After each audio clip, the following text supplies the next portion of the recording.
नमस्कार दोस्तों, मेरा नाम है राजा अरोड़ा और हमारी कंपनी का नाम है कंट्रोल्स इंस्ट्रूमेंट्स इंडिया, जो कि दिल्ली में बेस्ड है। और हमारी कंपनी हर तरह के electrical panel, LT electrical panel बनाती है और ऑटोमेशन सॉल्यूशन हम अपने क्लाइंट्स को प्रोवाइड कराते हैं।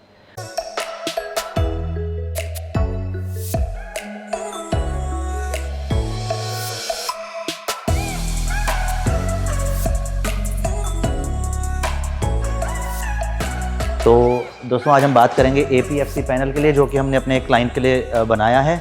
तो बेसिकली ये जो पैनल है ये अराउंड 150 किलोवाट लोड के अकॉर्डिंगली बना गया है। जैसे कि आप जानते हैं कि जब एक हम कमर्शियल कनेक्शन की बात करते हैं और इंडक्टिव लोड की बात करते हैं तो बिलिंग जो है वो kVAh के यूनिट्स पे होती है। और जो kVAh और kWh के यूनिट्स के बीच में जो डिफरेंस है वो एक तरह से एक्स्ट्रा बिल अमाउंट के अंदर कस्टमर को पे करना पड़ता है। और उसी kVAh और kWh की रेशो को ही हम पावर फैक्टर कहते हैं। जैसे इंडक्टिव लोड की वजह से पावर फैक्टर डाउन होता है, उसी अकॉर्डिंग हम अपना पावर फैक्टर जो पैनल है उसको डिज़ाइन करते हैं, जिससे कि पावर फैक्टर और इम्प्रूव हो सके और बिजली का बिल कम आ सके। पावर फैक्टर पैनल होता क्या है? पावर फैक्टर पैनल में बेसिकली मल्टीपल कैपेसिटर्स लगे होते हैं डिफरेंट कैपेसिटी के। जैसे जैसे इंडस्ट्री के अंदर, जब हमारे प्लांट के अंदर इंडक्टिव लोड इंक्रीज होता है, यहाँ से हम ऑटोमेटिकली जो एक इंटेलिजेंट रिले लगी होती है वो सेंस करके ऑटोमेटिकली कैपेसिटर्स को ऑन करा देती है पैरेलल में। तो बेसिक काम जो कैपेसिटर पैनल करता है और एपीएफसी पैनल करता है वो ये करता है कि जैसे जैसे हमारा इंडक्टिव लोड राइज होता है वैसे वैसे हमारे कैपेसिटर बैंक ऑन हो जाते हैं। अगर कोई मशीन बंद होती है तो फिर दोबारा कैपेसिटर बैंक ऑफ हो जाते हैं। और जो ये बैलेंस एक मेंटेन करने का जो काम करती है वो ये पावर फैक्टर रिले करती है। तो इसका रोल सबसे ज़्यादा इंपॉर्टेंट रहता है। फैक्टर लगाने से जो kVAh और kWh का डिफरेंस होता है वो कम होता है, जिससे कि पावर फैक्टर इंप्रूव हो जाता है। हमारी प्लांट की मोटर्स की एफिशिएंसी बढ़ती है, हमारी MDI भी कंट्रोल में रहती है, मैक्सिमम डिमांड इंडेक्स, और हमारा बिजली का बिल भी कम आता है। तो ये कुछ फ़ायदे हैं जो मैं आपको पावर फैक्टर पैनल के लिए बता रहा हूँ। तो आइए दोस्तों, पहले मैं आपको अपने पावर फैक्टर पैनल के बारे में बताऊँगा। पहले हम बाहर से जानते हैं कि हमने इसमें क्या लगाया है और फिर हम इस पावर फैक्टर के अंदर चलेंगे। तो आप जैसे देख सकते हैं, सबसे नीचे हमने मेन स्विच लगाया है, MCCB यूज़ किया है। और उसके बाद ये पैनल को ऑन ऑफ करने के लिए हम इस MCCB का यूज़ करते हैं। ये जो पैनल है ये हमने 12 स्टेप्स में बनाया है, 12 स्टेजेस में बनाया है, जिसके लिए एपकॉस की BR2100 BR2112 स्टेज की रिले हमने लगाई है। ये मल्टी स्पैन का voltage, ampere and frequency meter है, जो पैनल के अंदर के एम्पेयर, पैनल के जो कैपेसिटर्स हैं वो तीनों फेज में कितने एम्पेयर ले रहे हैं और इक्वल ले रहे हैं नहीं ले रहे हैं वो दिखाएगा। और ये इसके साथ हमने ऑटो एंड मैनुअल स्विच लगाए हैं। जब हमारे को इसकी फंक्शनिंग को ऑटो में कराना है या मैनुअल में कराना है, कई बार ऐसा होता है कि कोई प्रॉब्लम की वजह से हमें थोड़े टाइम के लिए जो कैपेसिटर्स हैं वो मैनुअल में ऑन करने पड़ते हैं, तो उसके लिए हम ये स्विच भी दिए हैं। जैसे कि आप देख सकते हैं, एक तरफ इसमें मैनुअल मोड है और एक तरफ इसमें ऑटोमेटिक मोड है।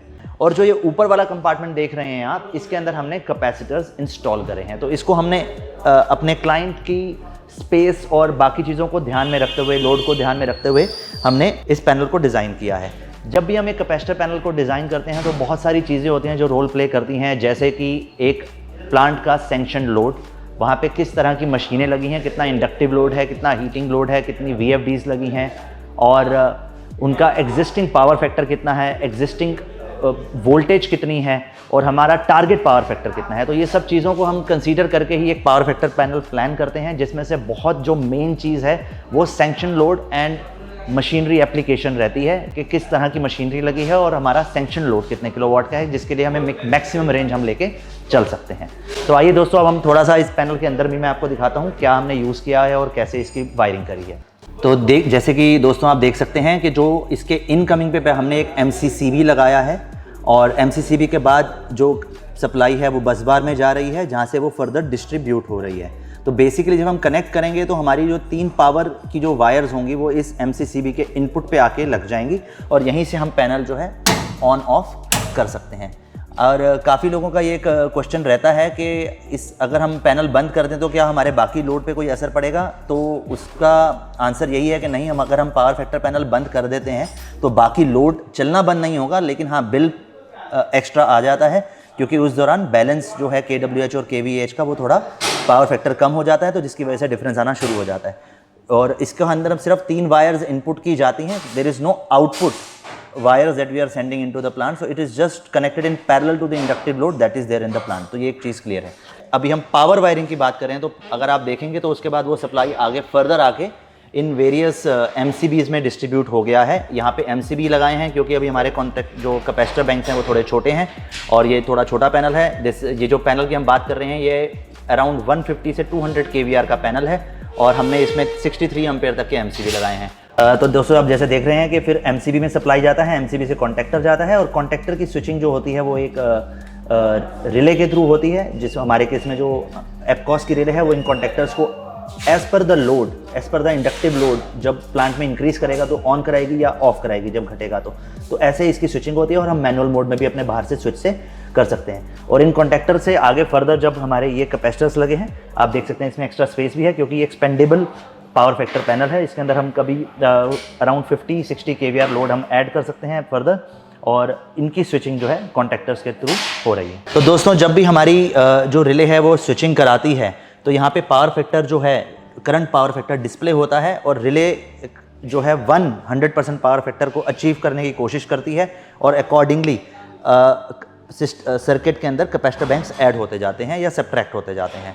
और उसी प्रकार से जो बहुत इंपॉर्टेंट चीज़ रहती है एक पावर फैक्टर पैनल के अंदर वो एक हमारी रिले की प्रोग्रामिंग रहती है जिसके अंदर हम हर जितने भी हमने बैंक जितने भी कैपेसिटर बैंक्स एग्जांपल हमने ये 150 kVAR का पैनल 12 बैंक्स में डिवाइड करके बनाया है तो हर एक बैंक की किसी की 5 किसी की 10 15 20 ऐसे मल्टीपल वैल्यूज़ हैं वो हमें इस रिले के अंदर फीड करनी होती है। सीटी भी लगती है जो सेंस करती है करंट को, उसकी रेशो भी इसमें जाती है।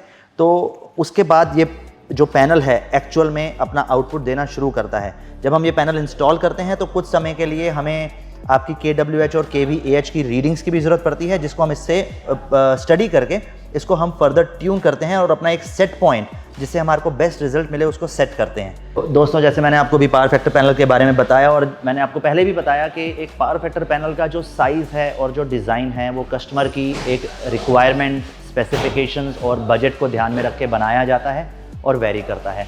अगर हम टेक्निकली बात करें तो स्विचिंग ऑन ऑफ करने के लिए हमने ये सिलेक्टर स्विच लिए हैं और ये स्विचिंग जो है अगर बड़े पैनल्स में हम जाते हैं तो ये पुश बटन के थ्रू भी हम होती ही है।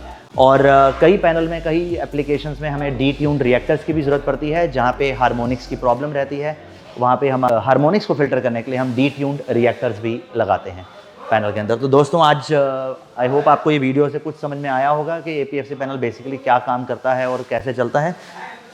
आज के लिए इतना ही, थैंक यू।